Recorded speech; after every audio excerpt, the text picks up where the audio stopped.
Morning, campers. Uh, Sorry about the issues with the video. I'm in the midst of getting that fixed, so this is going to be the replacement video for the time being. This is our third and final video response of the semester. Um, and today we are focusing on theater. So I would like to know what your relationship with theater is, what plays you've read, what plays you've seen, what spoke to you, etc. Um, this is actually a really difficult one for me. Not that any of them are easy, me being a literature nerd and all of that, obviously, as I'm an English professor. But this one is actually really hard. I can't remember if I said this in the intro, but technically, my undergraduate degree was in world literature because a lot of our theater classes at my university qualified as world literature classes. So I was actually taking history and literature of theater for like 2.5 years, I think. Unsurprisingly, from the way that I present myself, I was a massive theater nerd. I got into it in high school because one of my best friends was really into uh, local theater and high school theater and things like that. So I got to be in just a crazy number of fun plays in high school and college. Um, Wizard of Oz, Schoolhouse Rock. Um, my favorite one, though, to read, to perform, to adapt, I've done it so many times now, is Antigone. It's part of the Theban cycle, in the same one as Oedipus Rex, Oedipus the King, that we are going to be reading a little bit later in our semester. Um, I I love this play. It's so personable. It's so adaptable. Um, the lead character Antigone is just such a fucking badass. Basically, as soon as my kids can handle the subject matter, then they are going to be introduced to Antigone because she is.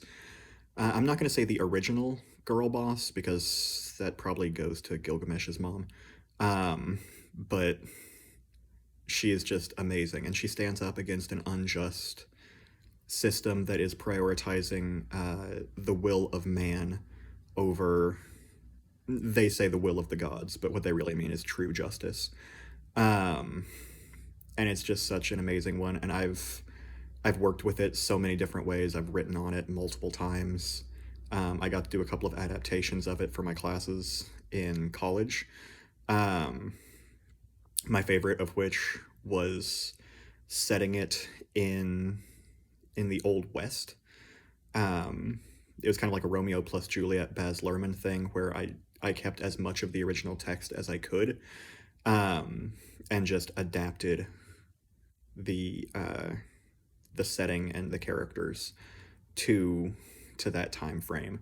Um, Looking back on it, it was not only bad, also extremely problematic. The prophet Tiresias, who we see in Oedipus the King, um, he was like this Apache medicine man or something. In fairness to me, that part was not my idea. That was somebody else in the cast, and I couldn't come up with anything that was better than that. So that's what we went with. But yeah, I just absolutely I love Antigone. It's so relatable. It's not funny. It's extremely tragic. It's a Greek tragedy. Um, but that was actually the one that was written first out of the three plays. Um, and then Oedipus Rex came, I believe, second. And then there's one in between the two that he wrote last. Um, but yeah, that's mine. I enjoy theater as literature, but I enjoy it as a performance so much more. So, I grew up with a mom who loved Cats the animal, and that translated into Cats the musical as well. My wife loves musicals. Um, Jesus Christ Superstar is one of her favorites. Hello Dolly, 1776, Hamilton, obviously more recently. Um, yeah, it's a big part of my life. So that's why I'm really glad that it's officially part of the curriculum for this class. Because as much as I love short stories, I don't personally connect with them in the same way just based on that like deep nostalgia that I do with theater. So that's me. What about you guys? What's your relationship with theater? Have you seen them? Have you read them? Do you like them? Do you not? Just let me know.